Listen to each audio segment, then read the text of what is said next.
Never Stop Learning, week 234. We're going to take a quick look at the history panel and history brush in Adobe Photoshop CC 2015. Over here in the upper right, I already have the history panel up and ready to go. If you don't see yours, just jump into the window menu, scroll down till you find history, and when you click on that, it's going to bring up the history panel for you. Now let's take a look at what we have going on in here so far. At the very top, you're going to see a snapshot. Now this snapshot is created for you automatically as soon as you open up a document. It's so that you'll always have a snapshot of the original state. Now that's going to stay with you until you close that document. All right, and this guy over here, this is your first history state. Now, depending on how many history states you're allowed in your history panel, that's going to determine how long you're going to see that first history state. So let me hit Command K or Control K on my keyboard, and that's going to bring up my preferences. Over here on the left, I'm going to click on Performance, and that gives me access to history states. Currently, I have mine set to 5. Now, that's pretty low. I usually see this set to about 20 or 50, and it just kind of depends on the performance of your machine. If your machine's kind of struggling a little bit, you're going to want to reduce this number. I'll click OK to get out of here. Now, the way that works is if I create 5 more history states, I'm going to lose this initial history state.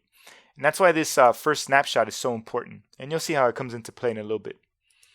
All right, so I want to create some new history states. Notice I'm working with a regular layer. It's not a smart object. I'm going to come over to the image menu, scroll down to adjustments, and I'm going to work with levels. All right, I'm going to grab this black slider, bring it towards the right, and this midtones, same thing, just kind of darkening up the background so that there's more focus on that rose. I'll click OK. Now that's a permanent change because we're dealing with the regular layer, and you're going to see that we're going to need that regular layer for the history brush later. Back in the history panel, we have a new history state. So I'm going to create another one. This time I'm going to hit Command U or Control U, and that's going to bring up the hue saturation. I'll back off on the saturation and click OK. So another drastic permanent change and another history state over here in the history panel. All right, this time I'm going to go into the image menu, adjustments, color lookup. And the color lookup table that I want to go with is late sunset. I'll click OK. Another drastic permanent change. All right, notice we're pretty close to losing this initial state here. All right, what I'm going to do is I'm going to hit Y on my keyboard.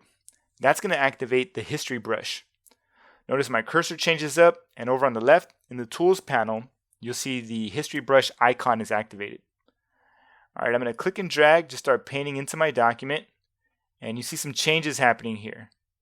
Now, if you're not sure what this is, I'm going to explain that in a sec once I finish this guy up.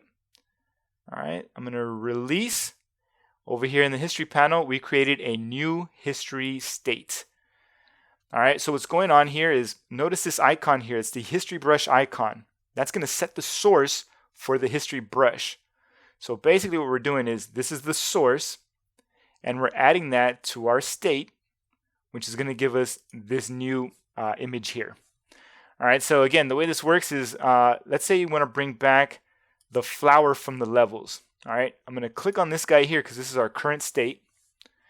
And right here, just to the left of levels, I'm going to set that as our source. Notice now we have the little icon here next to levels.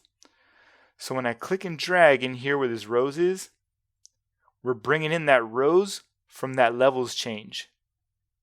All right, the cool thing about working this way is that I don't have a ton of layers. Notice over here in the layers panel, I'm doing this all based off of one layer, no masks or anything like that. All right, back in the history panel, we actually lost that initial state, the one that said open. But because we have this snapshot, we could always go back to the original image if we need to. All right, so these snapshots are pretty important. Let me show you how to create a new one. I'm going to click on color lookup, and I want to make a snapshot of this state. Over here at the bottom of the panel, I'm going to click on this guy here, and now we have snapshot 1. If you want to be more specific, just double click on this guy and give it a new name.